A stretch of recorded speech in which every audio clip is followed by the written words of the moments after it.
osisi nabantwana ngegama leNkosi yethu Yesu, amen. Masifumane izwi leNkosi incwadi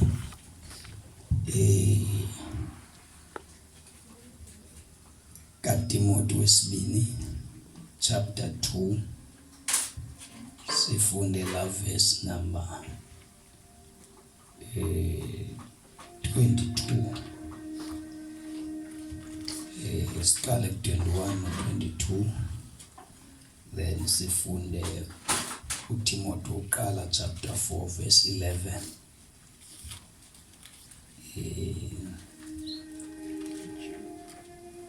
Sizoqhubeka nako. Sasilisiwe ke nasekuseni nje iNkosi indenzele inceba ukuba ndibe ngowayo. Siyabulela. Sithanda ukuba sifunde bathandekayo, singalibazisi. Siyaqonda uba kuyabanda namhlanje. Uqolwa ubethembisile uba yonke into ime ngomumo wabo. Ngoku ndiyabona uba hayi igesi iphelile ba abantu bafike bamkeleka kamandi bafuduma. Sithe sizacimele kwayabanda bendlini. Uyithatha kwabo basilinda sithandaze aze bayicike.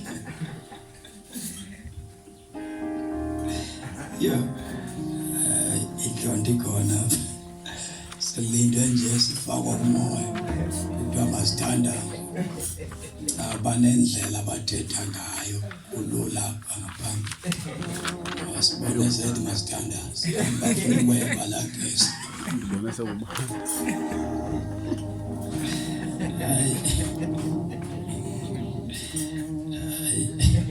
Sibona zekubanda da utheni ngokwacika kanti kuthethwe no-Isaac amehla uba makathi masithandaze. Thina singene emoyeni siyathandaza kanti bona bafuna ukweba igesi.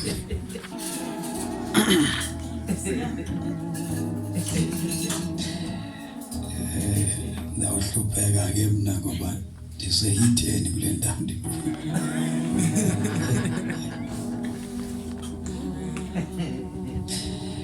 Ngicela ke sifunde i-themes inikwe nini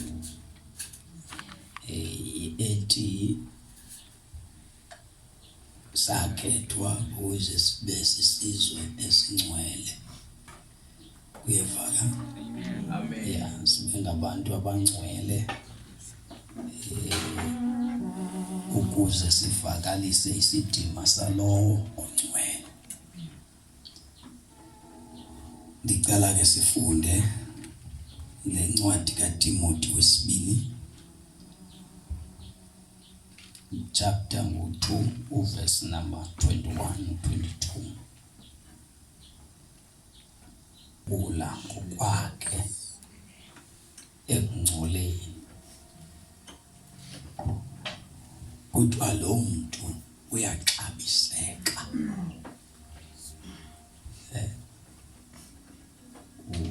Uxabiseka eNkosini. Umuntu ozikhwebula ngokwakhe ekungcoleni. Ongalindi simkhuze. Kodwa yena ovela abona uba ndisekungcoleni azikhwebule. Siyevana bazalwa? Kuthiwa ke lowo uyaxabiseka eNkosini. Not ebazalwaneni, eNkosini. Ngoba njengoba sikhonza nje sikhonza phambi kwayo iNkosi.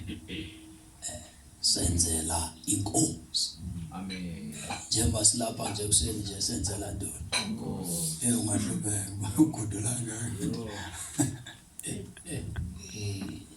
Wenzela uba kude ubukhona nawe kuseni ubone ngabazalwane senzela ntoni apha ukuze sixatyiswe iNkosi. Kuthiwa ke iNkosi ayisixabisi ngoba sicula, isixabisa ngoba sizikhwebula.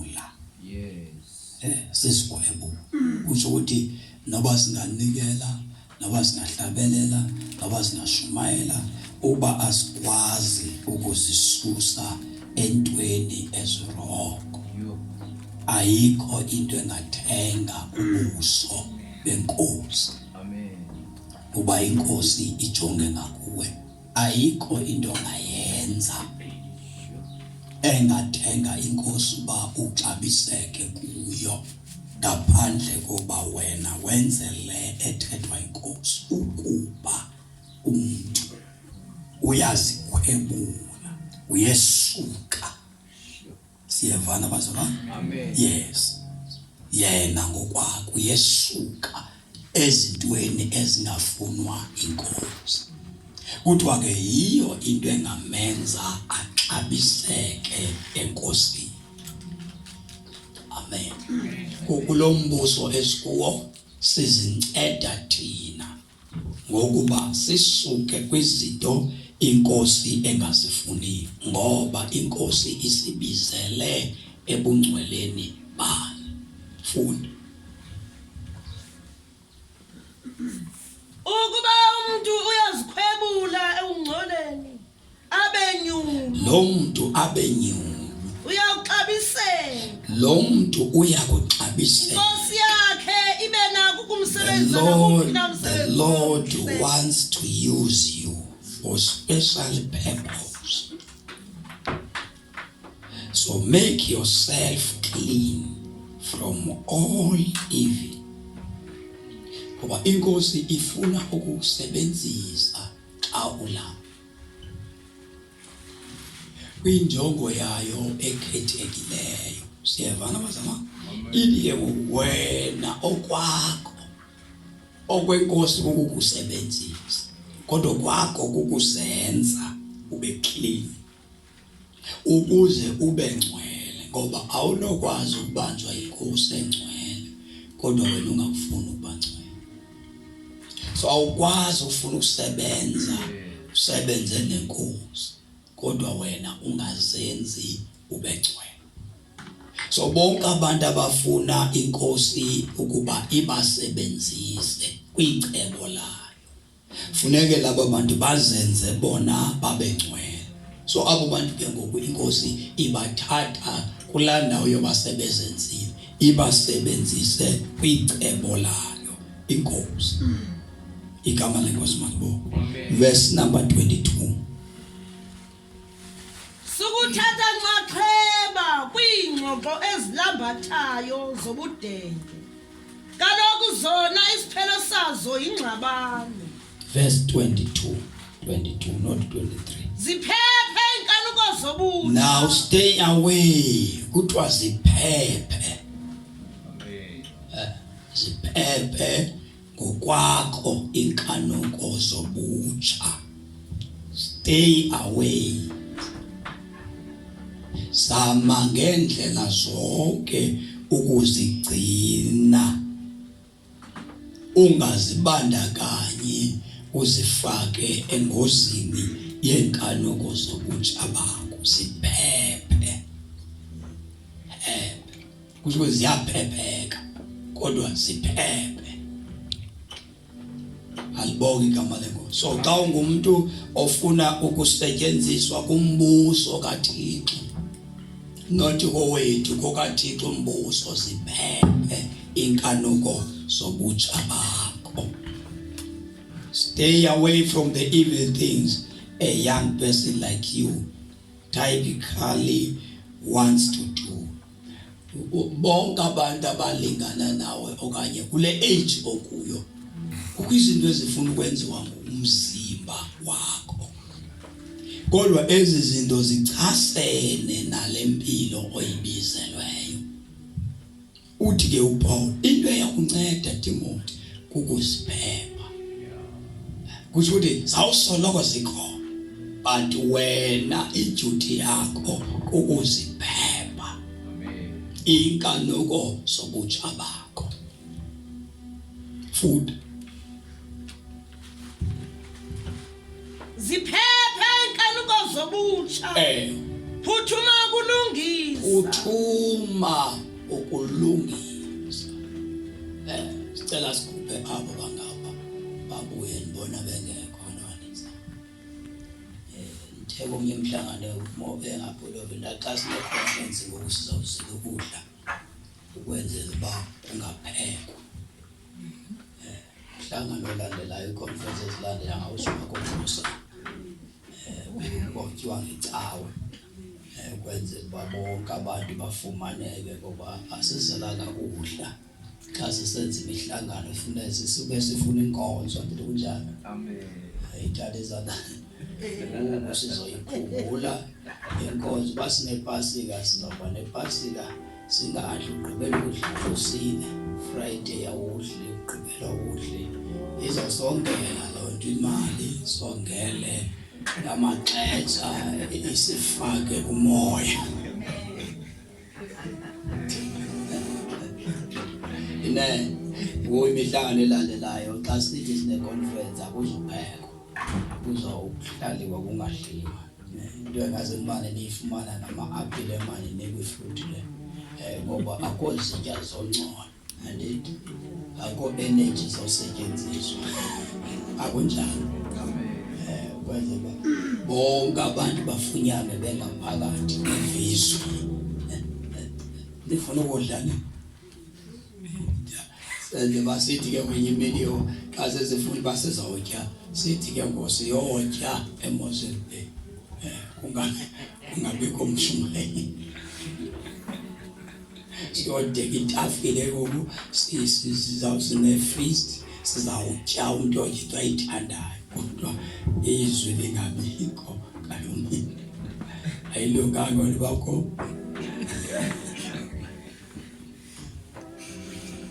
ithalizana yawo ukwabangekhoyo ngoku bayapheka babhekela abantu sicela nibakhuphe ngapha babuye wonke umuntu azovizwa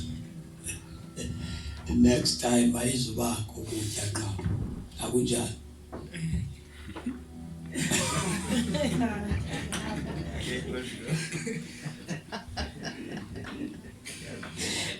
ekhaya ezulwini kunesithembiso vuma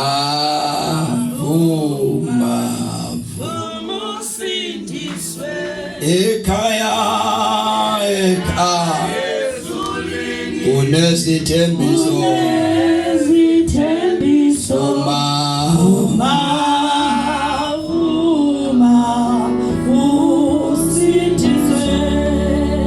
cela ke siyifunde ke le verse 22 ethi mama umjuluke niyagcina upheke conference elandelayo kuzophekwa kuzawusela ukudla amen ukhona inye qha into engaze niyithengelwe izi-apple kwenza abantwana igqiba ukutya ninikwe i-apple ne-orange ne-banana nitye nisela amanzi nibuye ningene kwenza basishumayela izwi siphume kulo conference sigcwele inkosi amen khona nasepasikeni sepasikeni xa uthatha imithwalo sepasikeni uzokwazi uba akukudla into ozoyifumana i-apile nebhanana nezwi lenkosi wazi uba uyapha userious uyohlala izawusongela loo nto at the same time izawusincedisa loo nto amen ithanda izandla zethu uba ndibone uba xa kuphekwa kukho abangafumanekiyo basekhitshini basacrifice ngomoya ukuze sitye amen ukuba sacrifice ngomoya wabo ngoku njengoba bepheka ngapha xa bebhubha kuphuma lento ibingadli libe sidla siyayingcwaba niyibona iwaste esinayo xa umuntu ehambe goduka njengoba bepheka engafitwa umoya ngapha yena esiphekela ngapha sisithi wenza inkonzo ayinikiweyo umke nomoya wakhe ngapha yabo maziyabaqala ngoku thina besimane sifida umoya apha siphume sidlisa inyama nomoya utyile bona batyanga kumoya ngapha xa bebhubha qithi phantsi libihleli sidla iphumi empty ulibhityile le ibingadliswa niyayibona inkohlakalo siyenza kwesibavalele khona bangadli sibe sisidla thina sizoyinqanda ke laa nto lula nqa ke aphi qha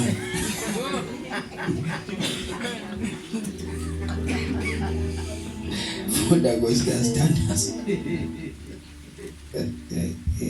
Now ithi iBhayibhile ke njengabantu ababiziweyo besebumnyameni bebizelwa ukuba babe sekukhanyeni kwenkosi okumangalisayo. Ithi iBhayibhile uThixo usibizele uba sivakalise isidima sakhe uThixo. Now ibe seyisithi iBhayibhile ke uThixo wasibiza ukuze sibe ngabantu bakhe abangcwele. So funeke simaintain sigcine lento uThixo athe usenza yona. Igama lenkosi malibonke. Now indlela zokuyigcina ngoba sibaleke funda ngoba sibalekele inkanuko zobutsha bethu. Verse 22. Uthiwa ke funeke njengoba sisenziwe ababantu siphephe inkanuko zobutsha bethu singabikho careless. Amen ukhona. Akeneti izandla zethu. Singabikho njani? Singabikho careless. Sibaleke. Sibe ngabantu abazigadileyo. Abantu abazigadileyo, abantu abangenzi na kanjani ngoba begcine into sele beyenziwe. iBhayibhile ithi uThixo yena ngokwakhe usenze ukuba sibe sisizwe esingcwele. Uthi ukuthi akhonto siyenzileyo thina sesiyakwenza ngoba sigcine lanto siyenziweyo. Alibonga igama lenkosi. Ngenza umzekelo yiba abantu xa benikwa izinto ku-government bazinikwa zi-clean zinhle. Then bangene ngaphakathi abantu bavele bangazihoyi. Bangasezimdaka sesibatha ayikho nento ezayibhonga u-government. Uyabona ke la xa babevuya benikwa iskiya besithi bebulela bencoma bevuya ngenxa ye-maintenance ba abakwazanga kuyi-maintaina into abayiphiweyo. Siyavana. Na ineliswa into ayiphiweyo ngokuba ungayinaki. Siyavana. Kanti ifanele uba uyihoye into oyiphiweyo uyikhathalele. I-salvation siyayiphiwa, i-holiness siyayiphiwa. Siyavana. Sibizwa simdaka singcolile singakwazi ukuziphatha singakwazi ukuphila into e-right, then sivele sinikwe into e-right singayisebenzelanga. Kufuneka uba sigcine lempilo esiyinikiweyo e-right thina.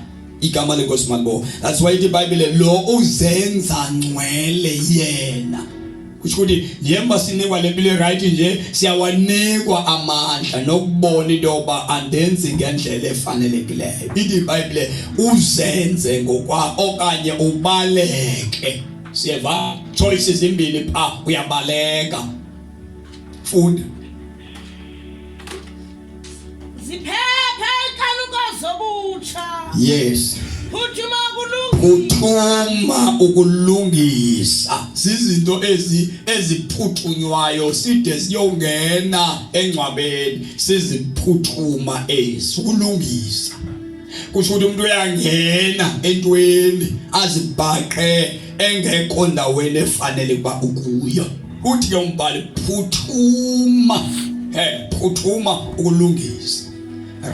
Baleka phepha bantu uphepha kwakho suphepha nje mawube khona into oyiphuthumayo. Aliboye igama lenkosi uphepha umvika nje uhlale phuthuma ke ngoku lento eyilahleke wena. Uthi ukuthi apha kwezi zinto ungena kuzo kukho into ezikulahlekayo. Uthi umbhali lungisa phuthuma kungxamele ukuba ngumuntu olungisayo. Siyevana kuba phuthuma bangumuntu ophuthumayo suphepha nje kuphepha uphuthuma ukulungisa. obutsha. Phuthuma ukulungisa. Uphuthuma ukulungisa. Ukho. Okwesibili uphuthume ifaith. Sheva funeka umethembe uThixo, trust, funeka uye ukhula ekumthembeni uba uThixo. Ufuneke uye ukhula, ifaith yakho le mayikhule. Suba ngumzalwane ongakhuliyo elikholweni, suba ngumzalwane ongakhuliyo ekulungiseni. Siyeva, iba ngumuntu othanda ukulungisa, yiba ngumuntu othanda ukuhlala ngendlela elungileyo. Lungisa, phuthuma ukhona. Kusho ukuthi njengoba ukhonza nje mawukhule apha kwifaith yakho. Mawuye umethemba uThixo. Mawuye uThixo umenze njani bazalwane? Umethemba uThixo. Khula ekholweni lwakho. Suba ngumzalwane ongakhuliyo, khula elikholweni lakho. Sizawuzibala ke izinto ezibonakala ukuba ozozikapela aba ndiyakhulana ekulungiseni, ndiyakhulana kolukholo. Ngoba bakhona abantu abasindisiweyo esibabona abanje basindiswa abantu kodwa abakhuli kwifaith yabo. Funda. Ziphephe enkanuko zobutsha. Phuthuma ukulungisa. Uphuthuma, uyaphuthunya ukulungisa. Ukholo luyaphuthunywa. Okwesibili uthando bazalwane luyaphuthuma. Khula eluthandweni. Siyeva, 1 uthando funeka ukhule kulo. Uthando loba umthande uThixo. Khula ekuthandeni uThixo. Khula ekuba uthande bani uThixo. Khula pha, zivela bachini andifani nento bendiyo, ndiyamthanda uThixo ngoku. Khula ekumthandela uba uThixo, ba xa umthanda uThixo uzawubona uba uyabona abantu abangamthanda uThixo kuba xa kuthi inkonzo iphumile kude akafuni ukuyokonza ngoba akamthandi ubani. Uyabona xa ungamthandi nomthanda uThixo, xa ungafiki kula level omthanda kakhulu uThixo uyacinga namali, uyabala nqaba ubani bashinda ikude la ndawo. Kodwa xa umthanda uThixo you sacrifice. Siyeva bazalwane, you make a sacrifice xa uselufikelele kwinqanaba loba ndiyamthanda uThixo. Alibonge igama lenkosi. Khula ekumthandeni ubani. Yes, loo nto uphinde ukhule ekubathandeni abazalwane. Because afunekanga uthanda abazalwane uThixo ungamthandi. Funeka uqala uthande uThixo so that uzokwazi ukusacrificeela uThixo. So uzawuhamba ngokuthanda abazalwane. uThixo akufundise ukuthanda abazalwane. Aphinde uThixo akukhulise eluthandweni uthanda abantu bonke. Siyeva, usacrificeela uThixo uphinde ukwazi ukusacrificeela umzalwane. Uphinde ukwazi ukusacrificeela abantu abangakholwayo. Xa ubona umuntu ehluphekile usacrifice ukuze uncedele umuntu.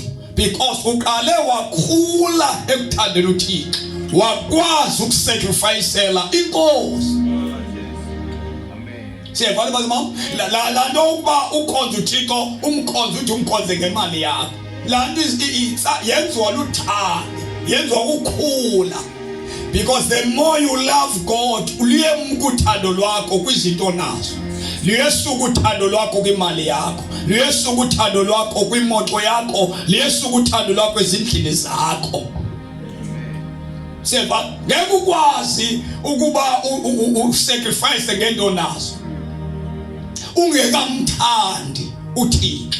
Phuthuma ke ukho, khula ekumthandeni uThixo.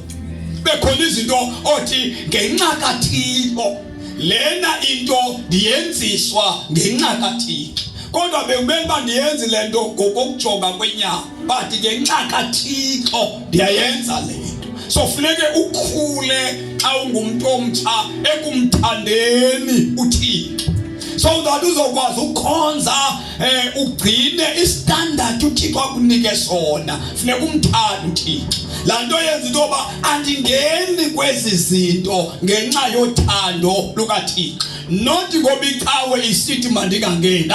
Mandingayenzi le nto ngoba ndiyamthanda uThixo, so ndenqina ukudisappointa uThixo. Makungagcwali ukudisappointa abantu, makungafiki bantu kuwe xa uzokwenza into, make kufike uThixo xa uzongena entweni uthi noma ndenqina ukudisappointa uThixo, then sebengalandela abazalwane. Mandibonge igama lenkosi ngoba abazalwane abekho, abahambi nawe, abaphili nawe. So if wena engqondweni yakho kukudisappointa abantu, which means uzawungena lula ezintweni because abantu awuphili nabo. But uma engqondweni yakho kuyakhula ukumthanda uThixo, kuba khona into ethi ngeke ndingene ku1 no2 ngoba ndenqina ukudisappointa uThixo. So apha empilweni yakho akuzi mntu, kuza uThixo. Ngena abazalwane balandela, khula emthandweni lukaThixo. Yakhula. Suba ngumuntu okhonza daily ube khona kodwa ungakhuli. Khula, siqaphele uba ndiyakhula ekumthandeni uThixo.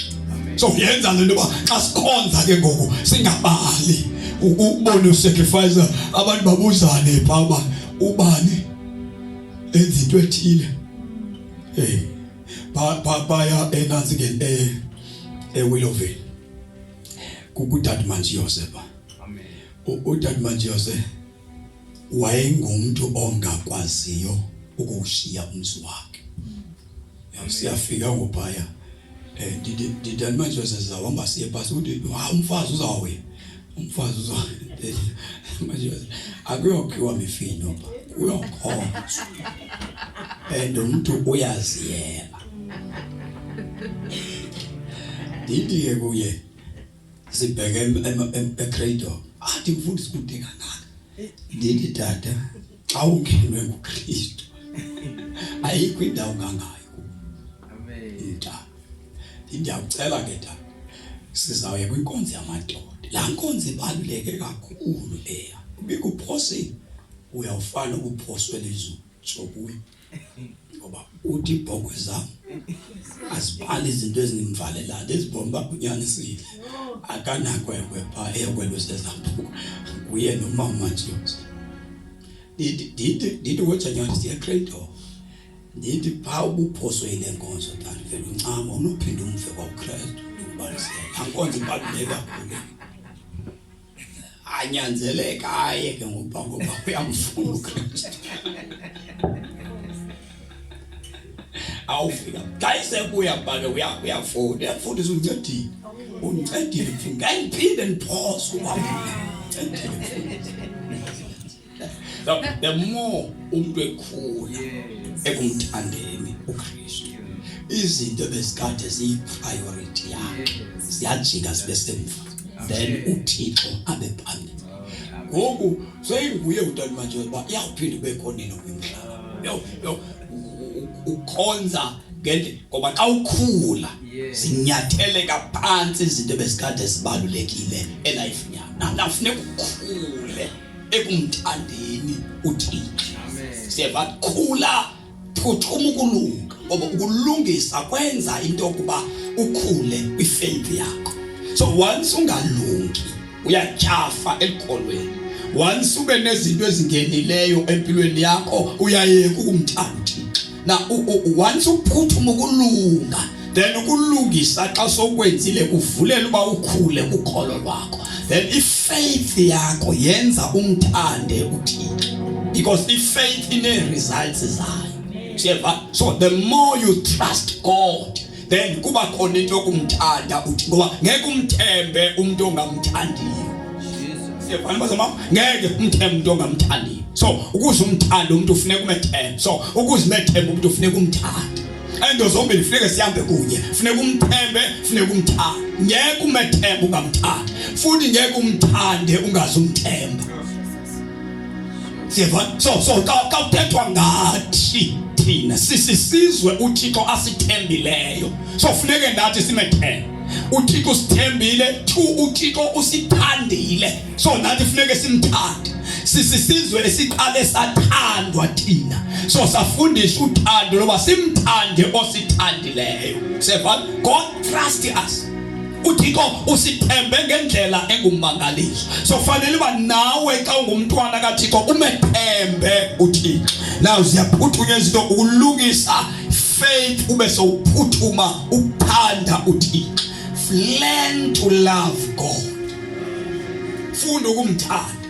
Alibonga igama lenkosi. Funa umthanda, uthanda umuntu ongasoze umbone ekhaya kwakho. Mfunda ukumthanda ungamboni. Funda. Now uyabaleka uyasiphepha inkanuko zakho bese uphuthuma izinto zithathu. Esine. Phuthuma ukulungisa ukholo. Uthando. Thando. Noxolo. Kwesibili ke zama uba uluphuthume noxolo. Alibonga igama lenkosi. Luphuthume into because awukwazi ukuba ube nothando ungabi naxolo. And awukwazi ukuba nokholo ungabi naxolo. Awukwazi ukulungisa bathi usiyeke usithi awunaxolo. Now ithi babe fune uziphuthumile uxolo. Kawufunde uchapter 12 waMaroma verse number 18. Ngisomethemba njalo ngobuya yasindlela usongihola ngeso angisekela ezulwini khona ezulwini yebo ngephala wangethula umthwalo wangishiya nekhulu ngisomethemba ngobuya yazibela noxolo xa uphila kwesisizwe esithi sisizwe sikaNkulunkulu esingcwele luyaphuthuma. Uthi apho umbhali, do the best you can to live in peace with everyone. Do the best you can to live in peace with everyone. Awukwazi ukuba noThixo ubengcwele kodwa ungabi nalo uxolo. Bekhona abantu emhlabeni nje ongenaxolo nabo. So zizinto ethi xa uphepha inkanuko phuthuma izinto zoyi4 siphile kuwe. The more you grow up ukhula elikholweni lwakho, ezi zinto zongabi naxolo ziyesuka kuwe. Yesuphila ungumzalwane unendawo onazo ngasebantwini. Ngoba ithi iBhayibhile ukhethelwe ukushumayela isidima sakhe. So ngeke usishumayele isidima sikaThixo kukho abantu ongevani nabo. Lungisana nabantu. Lungisana nabantu, lungisana nabazalwane, lungisana nabangakholwayo ngoba uthunyiwe. Awukhethwanga ukuze ube mhle uswenke, ukhethele ukuvakalisa isidima sakhe. Emsebenzini lapho phangela khona masivele isidima sikaThixo. Noba ngaba kukushushu kangakanani niyaxabana ningabasebenzi ngoba emsebenzi kuyasetyenzwa. Nixabane neboss, xabane necolleagues zakho, lungisa. Kuthiwa phuthuma wena ulungisa. So imandela intoba kube khona umuntu ombalekayo nomphephayo because uthunyiwe wena. You are a special group. Wena emhlabeni wena ukhethiwe. Now in the Bible uThixo ubekukhethela uba uvakalise ngokuhamba kwakho, ngokuthetha kwakho, ukuhlala kwakho, makuvakale isidima sikaThixo. Apho ukhoyo makavele uThixo. Now you don't have a time wena yokungabonisani nabantu. Noba woniwe kangakanani wena unaso isikhathi esinjalo. asikho apha kwispace esiyamanje kuthiwe lokho imini yonke okubethwele umlomo ukhubekile. So ngoku masim understand. Awu understanding wena. Abantu banga understandeka kodwa wena ukubhilonga kula group ekuthiwe nesisizwe esikhethiweyo awu understandeki. Awu understandeki for 5 minutes ungathethi nomuntu. Ungena xo ngoba ithi iBhayibheli phuthuma. Ulungise, phuthuma ukho, phuthuma ukuthanda, phuthuma uthanda because phaya thandweni asinoba kwingqumbo. Seven. So ayinoba igraji, ayikwinzonda phaya elithandweni. Which means ngesikhathi kukhona into oyinxizene ngazo nabantu sulinda beze kuwe wena you have iduty oba kuthwekanene ndikhethiwe ukuvakalisa isidima soThixo ongaziwayo. So you don't have a time when awuphikisani nabantu. So that is why Bible it do the best. Itenye Bible if bekunokwenzeka beningase ndithi kuni hlalani niyoxoxa nabantu bonke if it is possible. Siyabona bazimama kusho ukuthi bekunoba singahlala kungekho umuntu osigilana naye ukuba bekunokwenzeka because we cannot preach singakhonxolweni. Ngeke sikwazi ukushumayeza abantu singena xolo. Kubafanike ngamanye amaxesha kwathina aba ngosikhonzayo sibe nendawana omnye nomnye ngosikhonzayo singekafiki kwaba bangasinto siphinde sithi sesingenaxolo thina sodwa silinganiselane. Siyeva bazalwane now ngexesha sesithi sinalento silinganiselane thina sodwa which means sisebiwe kula group sakhutshwa pha ngoba ababhilonga phaya igama lenkosi malibowe babizwa ngoba bangcwele. So there is no such thing bakuthiwa you are holy but ube nendawo ngasebantwini. You are not holy ka ungena xolo. You are not holy ka ungena thanda. You are not holy ka ungakhona. You are not holy ka ungakwazi ukulungisa. Siyavana yena uThixo uthe usenze isizwe singcwele then siphume kwesasizwe thina. Alibonga igama lenkosi. So fanele basibe nezimpawu zaphaya. Chapter 4, 1 Peter chapter 4 verse number 11.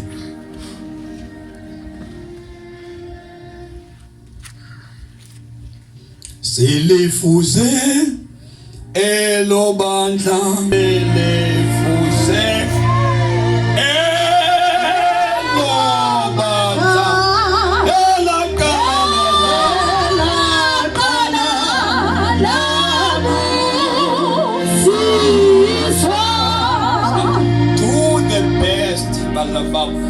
ukuthi ufuneke lento wenzo nako na elowo nalowo.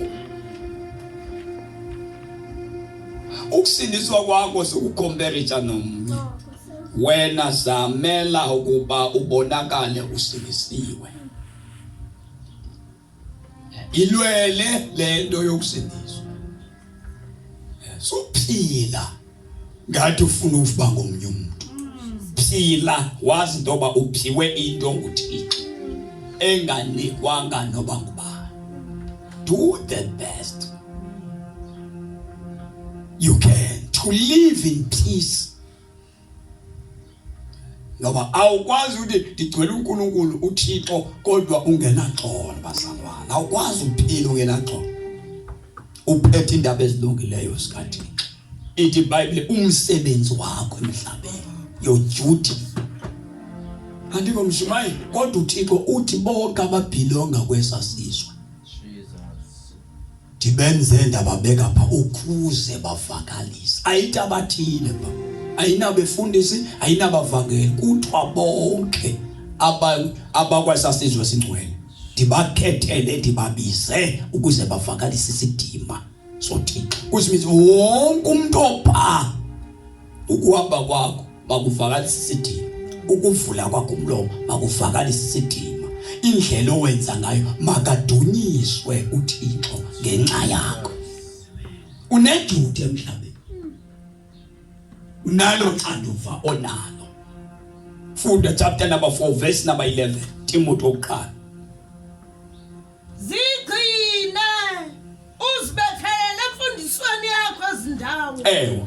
Musa ukuvuma ukudelwa ngabantu. Musa ukuvuma ukudelwa ngabantu. Ngenxa yokuba usemncane. Imasuvumela uandamayinwa ngabantu. Ngaba yilwa nabantu abekuandamine? Hayi. Lalini suvuma isukuthi suyamkela into abantu ihlela bakubuka ngayo. Yes. Abantu bawuloko bekudelile kodwa suyivumela manlando. Ziprove. Babonise abantu into ebebekade bengayibona apha kuwe. Sufighta sulwa nabo. I-character yakho mayiveze into opposite kule nto ibona kuwe. Siyavana bazamama? Sulwa nabantu aba-undermine abawuyandandamine lo uhamba umfeyisa. Makade bekujongele phansi wethethuswe indlela ophila ngayo. Fundi.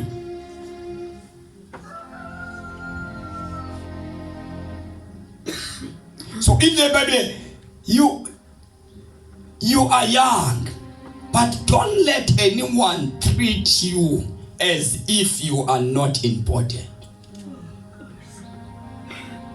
Be an example to show the believers how they should live. Nansi into ezakwenza umuntu ebekubona ngathi awucabisekanga ukubalulekanga phakathi kwenu ujoke nje enkonzweni.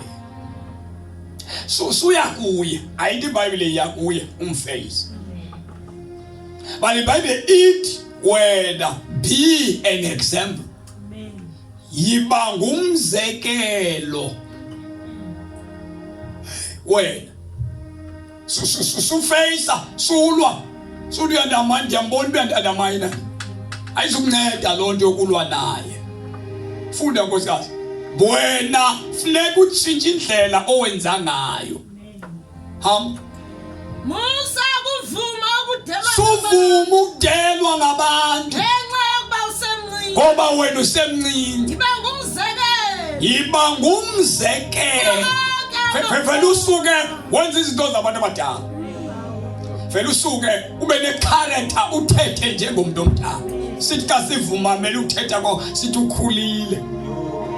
Susulwela ubuncinanana bakho. Be an example to show the believers how to live. Uyabona ngokwapha akusabonisa abangakholwayo kuthi abonisa abakholwayo. Kasisithi thina kakakhuli unathi makasibonise ubukhulile ngendlela athetha ngayo. Ukuba thina besingeka kubona intoba sawungema phambi kwethu ushumayele sulwa noba suku-undermine sukusibonise uba ukhulile. Futhi iba ngumzekelo makufundwe kuwe amanye amakholwa. Mawuyoke le nto wasoloko ufunda wena make kufundwe kuwe indlela ebheke ezulwini. Bathi uziphatha kanjani umuntu okholwayo. Amakholwa not abangakholwayo, amakholwa. Funda.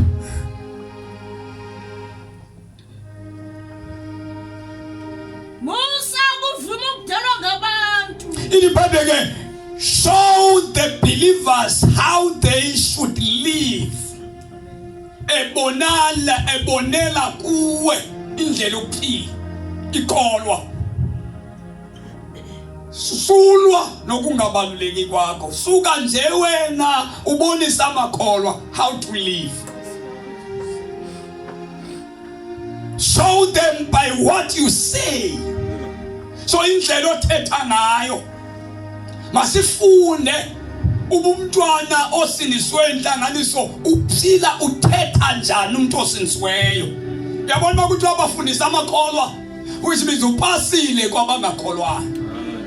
Siyafana mazimam ayilindelekanga into yoba bangakholwayo bakhuze wena. Umzalwana akathethi kanje. Kuthiwa so the believers. Which means xa kuthethwa nge-believers kuthethwa ngabantu abangasentla kwabangakholwayo. So uPaul akasathi Timothy bonisa abangakholwa abangakholwayo vele wena uthetha kakuhle kubo. But kuthiwa ngokudlula phasa kwabangakholwayo. Bonisa even abakholwayo. So the believers, show them how to say by what you say. Ngentetho indlela othetha ngayo masifunde. Indlela ohendlisa ngayo izinto imisindo iconflict masifunde. Ubathini umuntu osindiswe kamele ukunyuka ngolhlobo. Show them by what you say. The believers, not the unbelievers, the believers. That means upasile kwabangakholwayo. Emsebenzini uphakele labangakholwayo. No, abaliva izwi loba bathi kuwe kaloku umzalwane usilisiwe yehla mzalwane yehla mzalwane funeka emsebenzini upasile pha upasile asikubaleli pha ubukabhatyaza emntwini ongakholwayo. Ingasethusa kuba sive kuthiwa kwayawuxakile umzalwane wethu indlela athetha ngayo ayinasimilo emsebenzini. Which means ke wena awukaphilongo kwesa sizwe.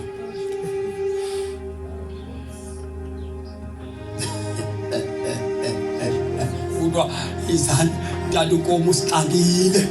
Kuthiwa abangakholwayo bathi abangakholwayo yehla mzalwane kucengwe wena ngabanganathixo abangenasazela abafileyo bacengane nomzalwane enyukile. Show the believers. Yiba sisibonelo kwabendlu. Yiba sisibonelo kwaba besizwe singcwele. Funda. Yiba ngumzekelo. Sufuna uloku blame abantu sukube ngumzekelo kuwo onke amakholwa. Makabuze indlela ebhekezulini amakholwa kuwe. Amakholwa makathi sifuna ukwenza lento enziwa ngusibani amakholwa. Funda. Yiba ngumzekelo kuwo onke amakholwa. Ngentetho yakho. Show them by what you say. By the way you live. Indlela ophila ngayo ngoku. Fundisa aba bakholwayo. Bazalwane indlela ophila ngayo masifunde. Ayabona ba ayithethi into ngabangakholwayo ithetha ngabendlu. Because abendlu abangakholwayo vele ulindelekile bahamba kakuhle phambi kwabo. Kudwa ukugqwesa kwabakholwayo. Makufunda abakholwayo ngoku. Upasile bayafunda abangakholwayo kowena. Odadweni bayibona inkolo yakho. Nomakhelwane ohlala nabo bayabona ungumzalwane. Nasemsebenzini sekuthi ungumzalwane kuthiwa ke ngonabendlu. Babonise how you live. How should we live as we believers? Fanele basiphile njani njengabazalwane. Sibonise indlela owenza ngayo izinto. Indlela ophila ngayo. Kasikhonza sisenkonzweni sibonise mama umjuluko uphila njani umzalwane. Kusho ukuthi everybody olapha uneduty yokuba ngumzekelo komnye. Ayikho le nto ubetheni andinyathele ngumzalwane. Bonisa uba xa unyathelwe uba njani. Show them by the way you live. Funda nkosikazi. By your love. Umzekelo. Wonke amakholwa ngentetho yakho. Ngokuziphatha. Ngendlela how you live. Indlela oziphethe ngayo kubazalwana. Yazi ba kwezinye indawo abazalwane xa ufika koma wabo ufika bengaziyo uba basilisiwe ngoba indlela abaziphethe kakubi ngayo.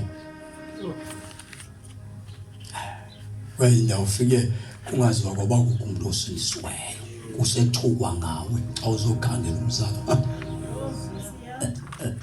Ngoba umhle enkonzweni kodwa ekhaya ayivelanga salvation. So isalvation yakho mayingaveli nje kuphela.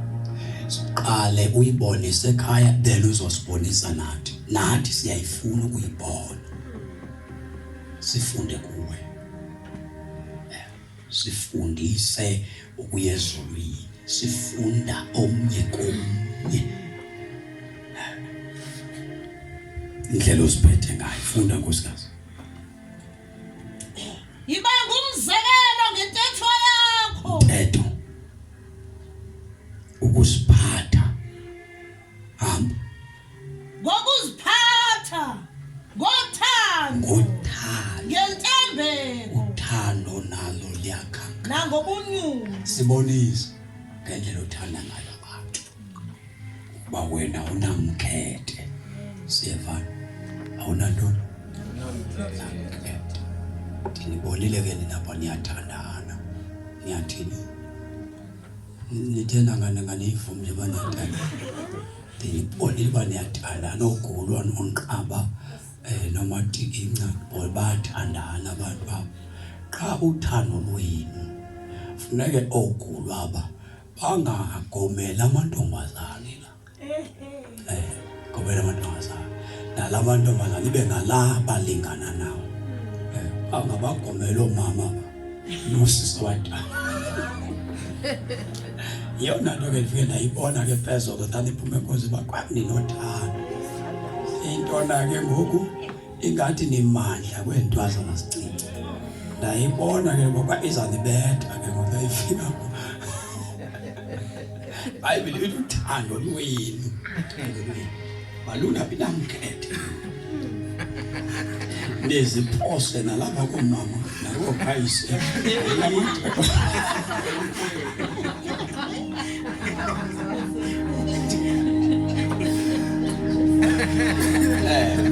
Mathando lenqaba matikinca malungayi